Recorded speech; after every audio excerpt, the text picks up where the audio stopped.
અવરોધનું સમાંતર જોડાણ. પહેલા આકૃતિ સમજી લઈએ. અવરોધના સમાંતર જોડાણની અંદર મુખ્યત્વે R1 R2 R3 સમાંતરમાં જોડાયેલા છે. શ્રેણી જોડાણમાં એક જ લાઈન એક જ તારની અંદર સળંગ ગોઠવેલા હોય, જેની અંદર એક બલ્બ બંધ થઈ જાય તો બાકીના બે બલ્બ બંધ થઈ જશે. અહીંયા એવું નહીં થાય. આ જે જોડાણ છે એ આપણા ઘરની અંદર જોવા મળતું પણ જોડાણ છે. આપણા ઘરની અંદર સમાંતર જોડાણ જોવા મળશે, જેની અંદર આ રીતના દરેક રૂમની અંદર અલગ અલગ અવરોધનું જોડાણ હશે, જેનાથી કોઈ એક રૂમની લાઈટ બંધ થઈ ગઈ અથવા તો કોઈ એક રૂમની અંદર લાઈટમાં કોઈ પ્રોબ્લેમ થયો તો બાકીના બે રૂમની અંદર લાઈટ શરૂ રહેશે. એટલે અહીંયા એક બલ્બ ઉડી જાય તો પણ બે બલ્બ શરૂ રહેશે. બીજું અહીંયા આપણે જોઈએ તો R1 R2 R3 એ અવરોધના જોડાણ છે. એની સાથે આપણે વોલ્ટમીટર જોડેલું છે. વોલ્ટમીટર શામાં જોડાયેલું છે? સમાંતર જોડાણ. જ્યારે એ મીટર એ શામાં જોડાયેલું છે?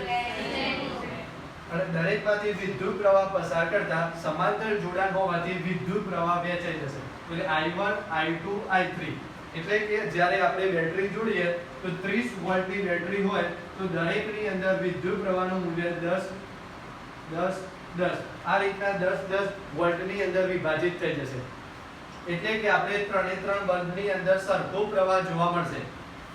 દરેકની અંદર વોલ્ટેજ સરખા હોવાથી દરેક બલ્બ વધારે વોલ્ટેજ વાળા બલ્બ જોડેલા હોય તો બલ્બ ત્રણે ત્રણ ઓછો પ્રકાશિત બલ્બ ઉત્પન્ન થશે, કારણ કે દરેકની અંદર પ્રવાહનું મૂલ્ય વહેંચાઈ જશે અને બહાર નીકળતો પ્રવાહનું મૂલ્ય એ ત્રણેયના સરવાળા બરાબર હોય.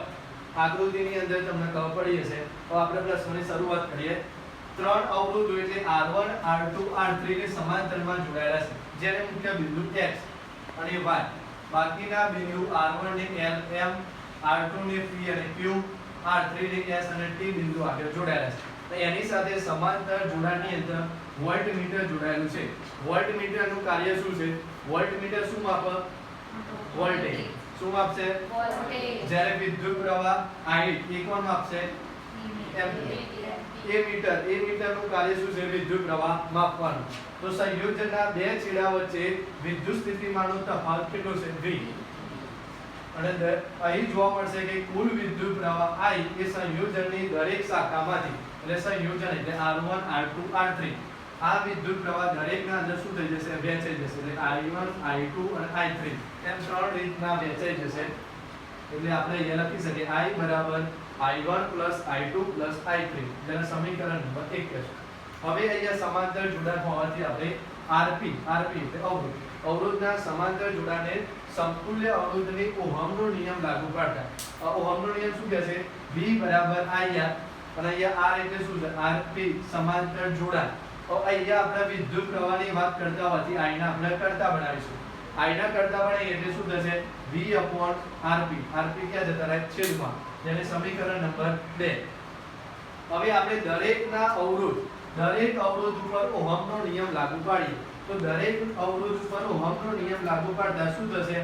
I એટલે I1, કારણ કે વિદ્યુત પ્રવાહ દરેકમાં વહેંચે છે, એટલે I1 બરાબર V/R1. કારણ કે V નું મૂલ્ય કેવું છે? અચળ. V બદલાતા નથી. દરેકની અંદર વિદ્યુત સ્થિતિમાન તફાવતનું મૂલ્ય કેવું હશે? અચળ. એટલે I1 બરાબર V/R1, I2 બરાબર V/R2, I3 બરાબર V/R3. और समीकरण नंबर 1 નો ઉપયોગ કરીએ એટલે I બરાબર I1 I2 I3. આ સમીકરણનો ઉપયોગ કરીએ તો અહીંયા જોઈએ I બરાબર શું મૂકી શકીએ? V/RP બરાબર I1 બરાબર V/R1 I2 બરાબર V/R2 અને I3 બરાબર V/R3. હવે આપણે અહીંયા જાણીએ છીએ કે વિદ્યુત સ્થિતિમાન તફાવત V નું મૂલ્ય અચળ હોવાથી V દરેકમાંથી કોમન નીકળી જાય, એટલે 1/RP બરાબર 1/R1 1/R2 1/R3. સમીકરણ નંબર 3. સમાંતર જોડાણનો સમતુલ્ય અવરોધ એ દરેક અવરોધના R1 R2 R3 અવરોધના સમાંતરના વ્યસ્તના સરવાળા બરાબર હોય છે, જેને શું કહેવાય? અવરોધનું સમાંતર જોડાણ.